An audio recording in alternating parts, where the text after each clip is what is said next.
Hello, everybody. This is Bill Williams. Welcome to another Trahan Creek Outdoors video. It's Saturday afternoon, I think December the 21st, maybe, something like that. But I invite you to join me as I make a work table. All right, coming up next.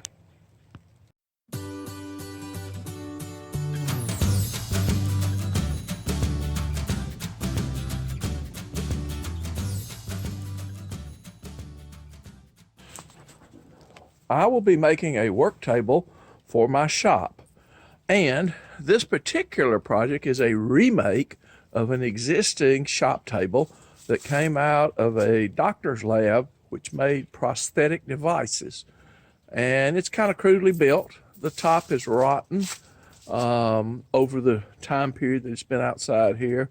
But anyway, I'm taking the top off as you see here, and I will be replacing the top after we tighten all of this up good and put a new top on. We'll paint it, put a finish on the top, maybe adjust the height of the work table by cutting off the legs a little bit.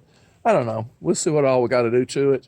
But I invite you to join me. It'll be a fun Saturday afternoon project. I've taken the top off, get all these nails out. It's got a few little places that have been boogered up here and there and the other. The legs have some cracking, but still are solid and well attached. It's sturdy, not maybe perfectly level. We'll fix that too if we need to and get it leveled up better. But anyway, let me get busy. I'll start by pulling all these nails out of here. Well, 10 minutes later, all of the nails are off. The little brad nails are all out that held the top on. And the next step in this process is we're going to take my cat sander and I just go over it lightly and touch it up good. Be sure we get the splinters and little things like that kind of smooth down some. So this is what we will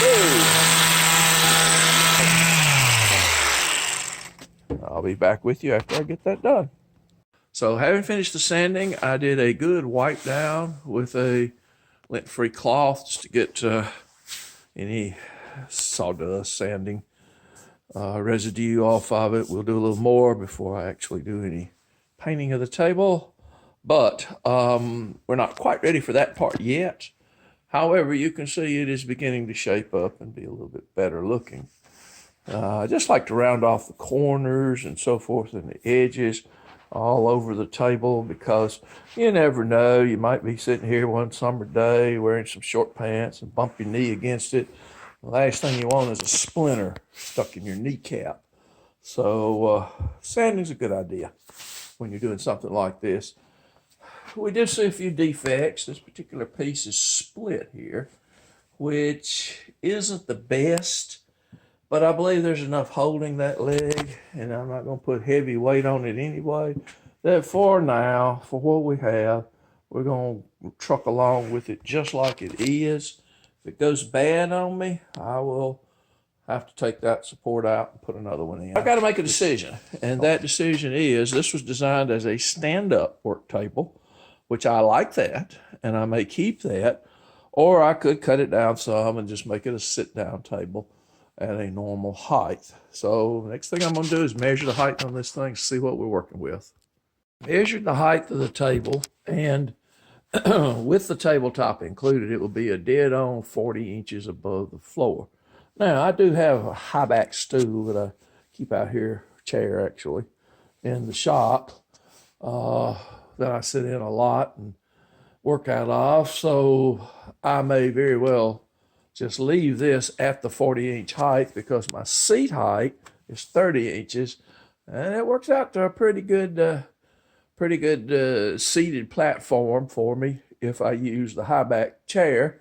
And if I just want to use it as a stand-up, then it's pretty ideal for that too. So I don't think I'm going to cut anything off at this point.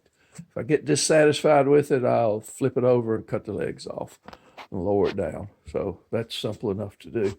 Also, I think maybe when I was doing my measurements about the rockiness, it was because this particular garage floor here is uneven poured, stable as a rock right there, or pretty much anyway, but good enough. So I think it's just an uneven place. Maybe the legs are actually better leveled than I thought. So I think our next stage here is to prep this for painting. I just placed the countertop material on top of the table so you can kind of get a rough idea and look at it.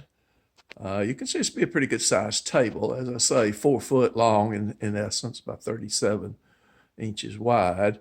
And this is a leftover countertop underlayment. So it's actually designed for things such as a top or countertop, and a real thick, a real heavy, really durable material should not warp and bow on an interior situation once we get it tightened down and properly mounted. So that's what it's going to be when we're finished with it.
So, as night falls, we have completed the project for part 1, which is to get the base of the table ready to go. And the only thing left to do to it is let this primer dry, and then tomorrow, after it's dried overnight, we will put the final coat of the finished color on, and that will get our base ready.